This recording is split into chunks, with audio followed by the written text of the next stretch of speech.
Bom dia, boa tarde, boa noite. Começando mais um episódio do Impacto na Encruzilhada, episódio número 67. Dinamizadoras, intermediárias ou sei lá o quê.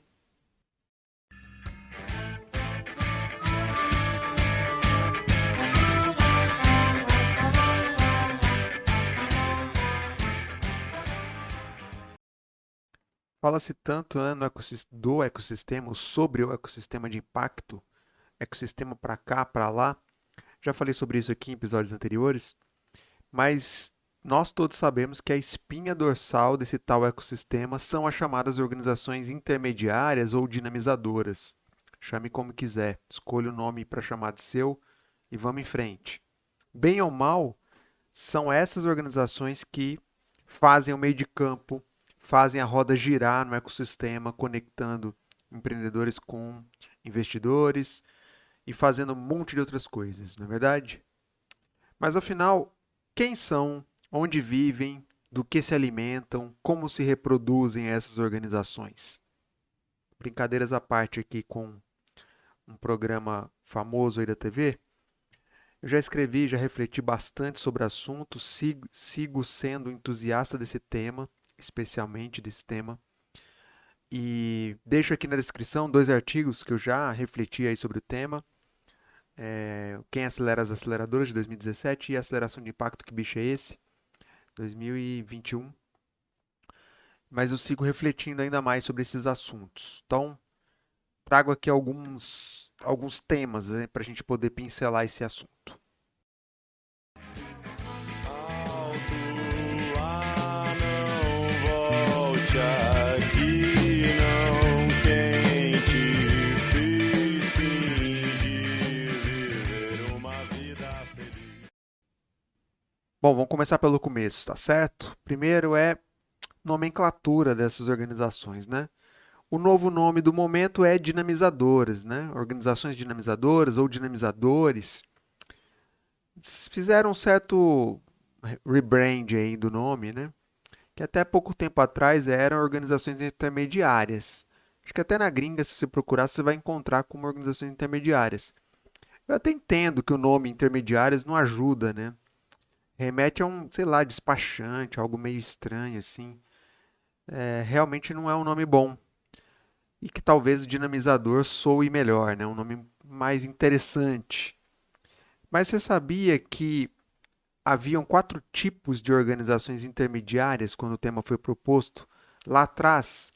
Pois é, tem uma publicação de 2015 da então Força Tarefa pelos investimentos em negócio de impacto, atual Aliança pelo Impacto, que ela trouxe claramente isso, uma categorização das então organizações intermediárias, e havia quatro tipos, resumindo aqui muito resumidamente, um tipo mais voltado a aspectos jurídicos, apoio jurídico para empreendedores, um segundo mais voltado à avaliação, certificação, um terceiro mais voltado a desenhos de arranjos financeiros para o setor, e uma quarta que seriam as aceleradoras incubadoras, conecta empreendedores com investidores, apoia a gestão, venda, etc.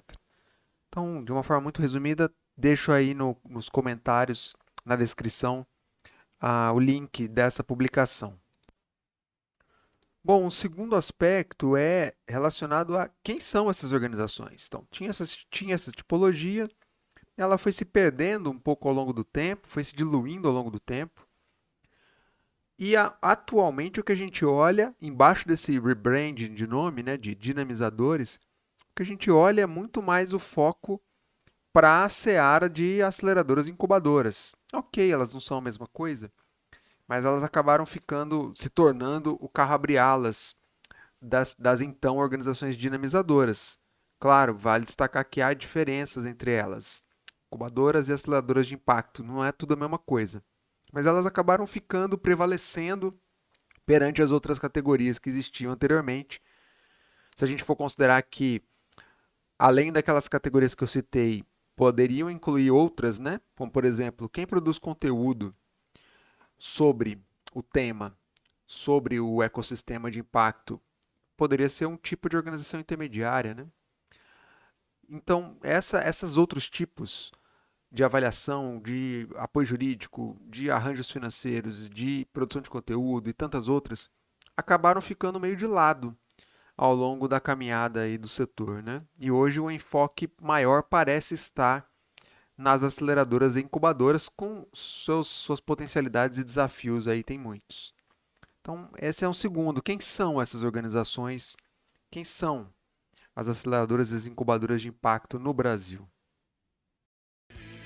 Mais cansei, pois além disso, nossa estupidez não nos deixou ver quando quis.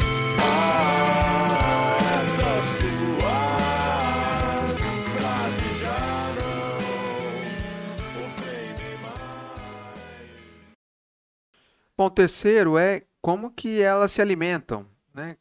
Como que elas captam recursos para sobreviver.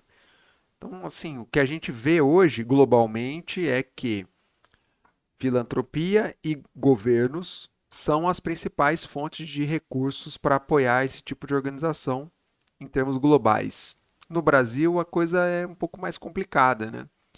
Porque o governo não tem sido uma fonte de recurso para esse tipo de organizações, infelizmente, e a filantropia mais ou menos, né?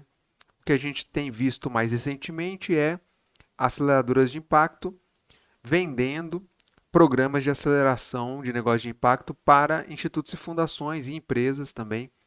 Então, o recurso filantrópico entra, mas numa lógica de venda de serviço, projetos, consultorias, por aí vai. Não é um recurso da filantropia que está entrando para fortalecimento institucional, por exemplo, desse setor e dessas organizações. Então essa é a primeira dimensão, né, de como que elas se alimentam. E curioso, né, num segundo aspecto aqui é que as aceleradoras de impacto, elas aceleram o negócio de impacto e elas cobram desses negócios de impacto modelo de negócio que para em pé financeiramente. Obviamente, isso faz parte de um processo de aceleração, em geral. Mas, curiosamente, essas organizações têm dificuldade de entregar isso que elas cobram dos negócios. Curioso, né? Um paradoxo, né? Obviamente, elas têm modelos institucionais mais complexos do que um negócio de impacto. E isso talvez ajude um pouco a explicar, né, o seu desafio de parar de pé financeiramente, considerando que no Brasil elas não podem contar tanto com esse apoio da filantropia e de governo com recurso mais livre ou mais de desenvolvimento institucional, infelizmente, né? Vale lembrar isso. Tanto é que algumas delas têm também começado a fazer movimentos de criação de seus fundos, né? É um braço de fundo que a própria aceleradora cria, já tentando vislumbrar um pouco esse braço de sustentabilidade financeira. Tenho minhas dúvidas se esse caminho vai prosperar de fato, mas enfim, a gente já começa a ver esse movimento, que é um movimento novo na área de impacto, entre aspas, mas que já é um movimento manjado no campo da inovação convencional, do Open Innovation, das startups. Várias aceleradoras de lá do campo das startups já nascem com essa lógica de ter um fundo, né? Acelera, investe aquele negócio, aquela startup já vislumbrando o crescimento dela e a venda dela futura, da sua participação e tal. Então, esse é um modelo que na área de impacto ele é muito recente, está começando a acontecer aqui e ali. Eu tenho minhas dúvidas se ele vai ser um modelo a ser seguido, a conferir.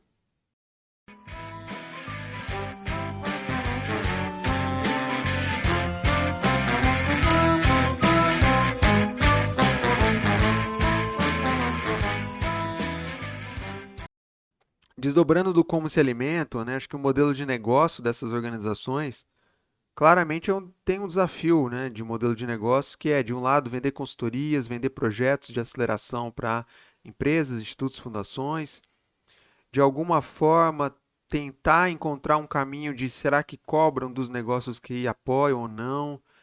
Muitas são equity free, né, não pegam participação desses negócios e algumas, a maioria não cobra nada dos negócios e ao mesmo tempo elas lidam com esse desafio de como que elas se pagam, né? Como que essas organizações dinamizadoras se pagam é um desafio interessante.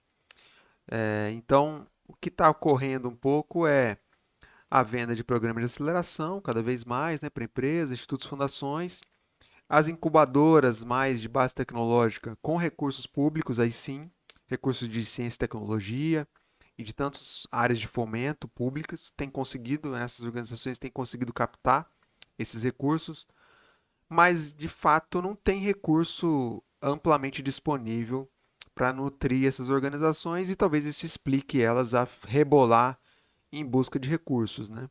E o caminho do momento é esse: vender programas de aceleração para empresas, institutos e fundações que cada vez mais se aproximam dessa agenda e tentam buscar de fato se conectar por meio de aceleradoras e incubadoras. Aliás, abre um parênteses aqui, né, para lembrar que eu sou uma das pessoas que vem advogando a favor da aproximação do campo do investimento social privado, seja institutos, fundações, para essa agenda de negócio de impacto faz tempo. Tanto é que fui um dos entusiastas, dos fundadores da então rede temática de negócio de impacto do GIF, 2016 isso.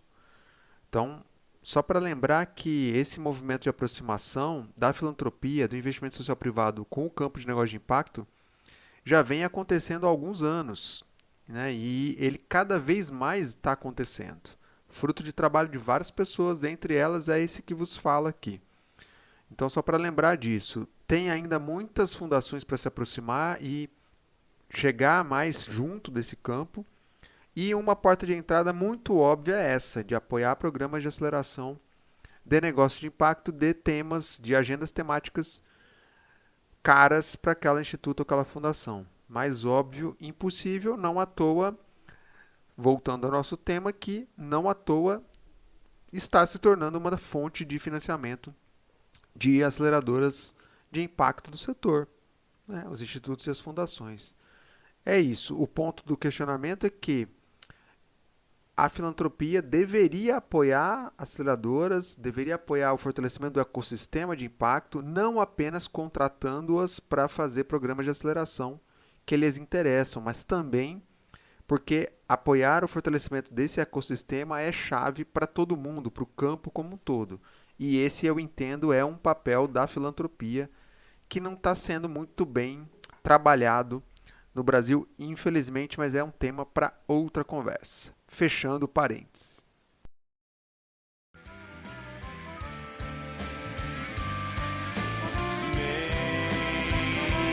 Mas sei quem é você que está aqui de mudanças. Só vou lhe deixar aí solidão e lembranças.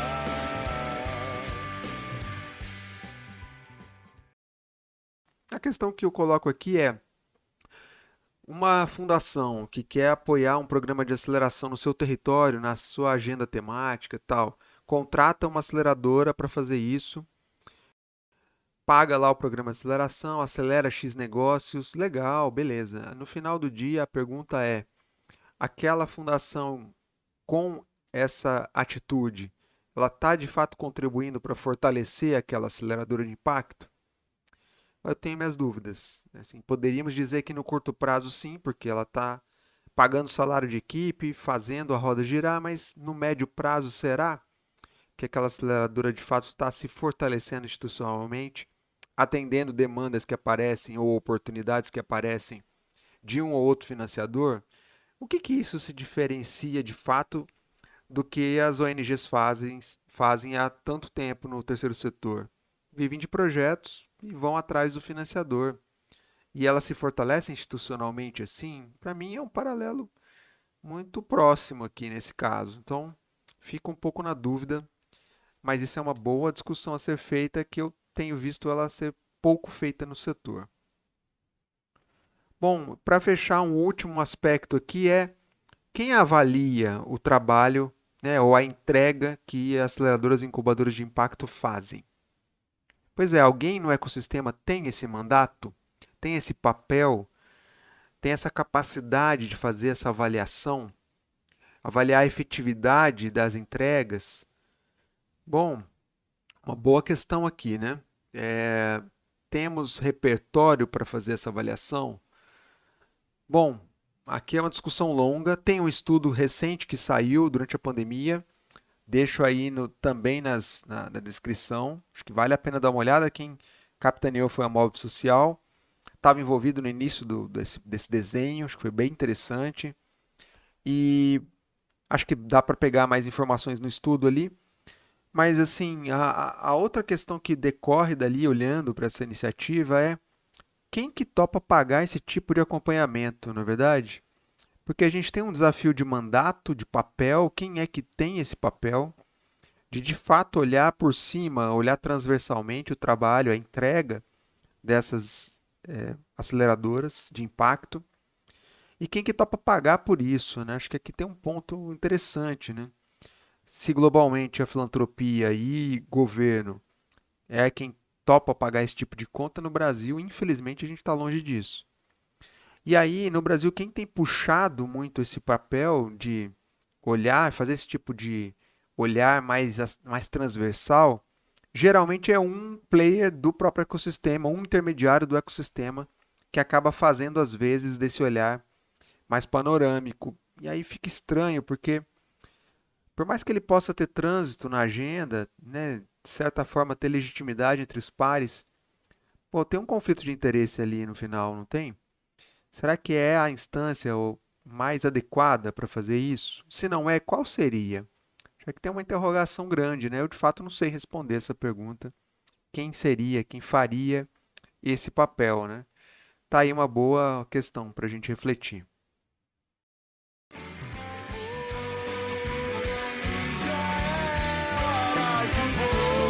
Recordações para fora.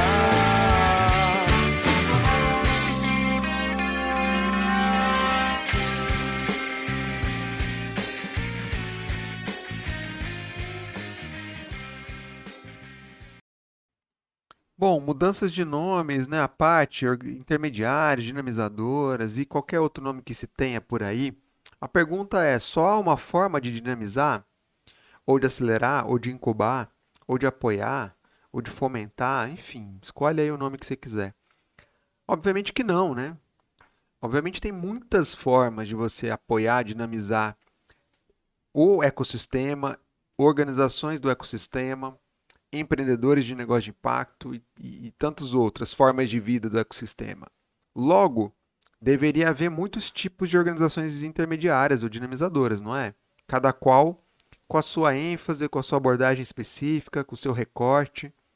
Mas não é muito o que a gente vê na prática, pelo menos nesse momento, até aqui.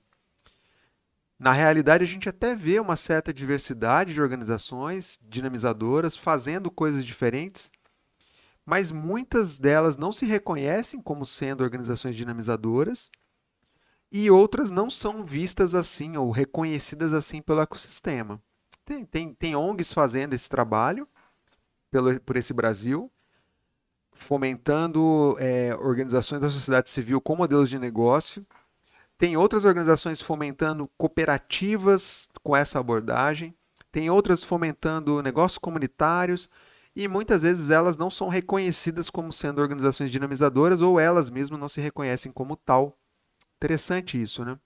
Ao mesmo tempo, a gente já consegue identificar dentre essa possível diversidade de dinamizadores, a gente já consegue identificar segmentos constituídos. O que eu quero dizer com isso? Por exemplo, já há um subsegmento de aceleradoras de negócios indígenas, ou de aceleradoras de cooperativas, ou aceleradoras de ONGs ou OSCs com modelos de negócio, ou aceleradoras de negócios comunitários, ou aceleradoras de negócios periféricos, e por aí vai, né? A lista é longa.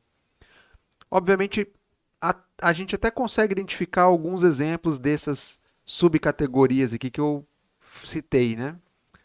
A gente já pode citar, tal organização faz isso, tal faz aquilo, tal, beleza, ótimo. Mas elas ainda são muito poucas, né? Digamos que ainda é o início dessas, digamos, subcategorias, na verdade. E pensando no país, do tamanho, da complexidade do Brasil, é muito pouco, não é mesmo? E aí, indo além, quem é que apoia essas organizações? Quem apoia organizações que dinamizam negócios de indígenas, ou periféricos, ou comunitários, ou cooperativas, ou OSCs e por aí vai? Então aqui tem um espaço absurdo para a gente crescer.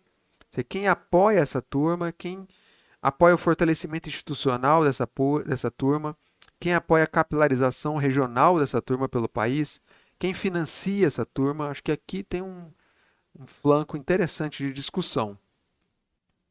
Pois é, infelizmente os esforços de articulação em rede dessas organizações dinamizadoras acaba sendo feito por uma organização intermediária ou dinamizadora, né, como eu já citei anteriormente, que também tem as suas próprias agendas, seus próprios interesses, claro. Então, assim, além da questão do mandato e de papel, né, também de quem financiaria isso, a gente de fato enxerga assim, há de fato interesse para que isso ocorra no Brasil nesse momento? Outro dia me fizeram essa pergunta e eu fiquei refletindo sobre ela. E eu, sinceramente, acho que não. Eu acho que nesse momento, por mais que a gente considere que esse é um tema importante que deveria acontecer, eu não vejo muito apetite, muita disponibilidade das próprias organizações dinamizadoras em se articular em rede.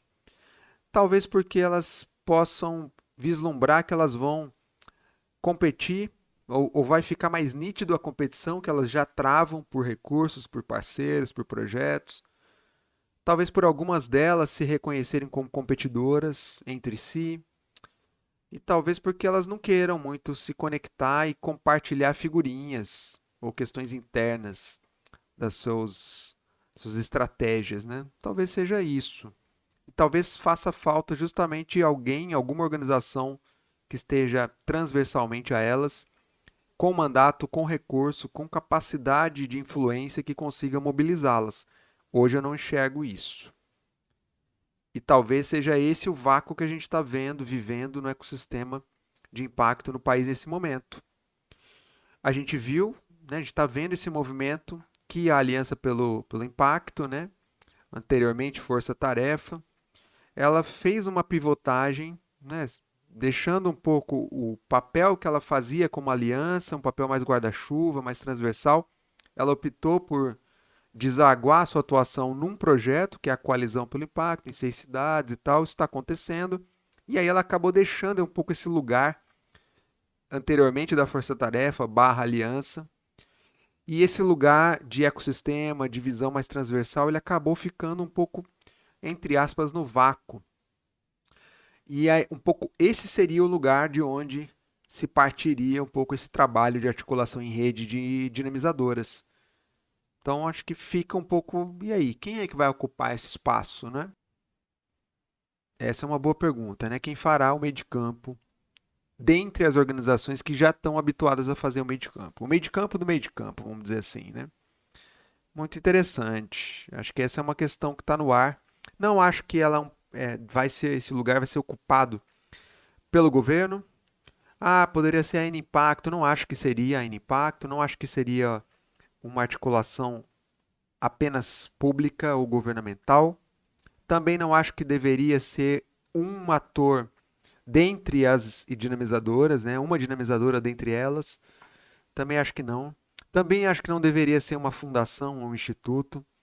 Eu acho que deveria surgir uma articulação dentre esses vários setores, atores, compondo uma instância que quase que retomando um pouco a ideia da força-tarefa, talvez com uma outra configuração, mas talvez se institucionalizando. Estou pensando alto aqui, tentando refletir como isso poderia ocorrer, obviamente com alguma disponibilidade de recurso para fazer esse papel girar e, obviamente, não adianta ter boa vontade, recurso e mandato, tem que ter alguma cenoura, alguma cenourinha que faça com que essas organizações dinamizadoras queiram fazer parte dessa articulação, que queiram conversar em rede, atuar em rede, obviamente. Então, pensando alto, não vejo muito no curto prazo isso acontecendo no Brasil. Sinceramente, não sei se isso faz em algum sentido olhar para experiências de fora do Brasil, onde isso tenha ocorrido. Então, fica aí no ar para a gente refletir. Então, Lembrando, tá na descrição aí os artigos que eu escrevi já sobre o tema. Aquele estudo lá atrás, de 2015, que fez uma tipologia de intermediários e um estudo mais recente de efetividade de dinamizadoras, de aceleradoras especificamente. Então tá aí nas referências, recomendo darem uma olhadinha nesse material. Então é isso, gente. Espero que vocês tenham gostado, se cuidem, um abraço e até a próxima.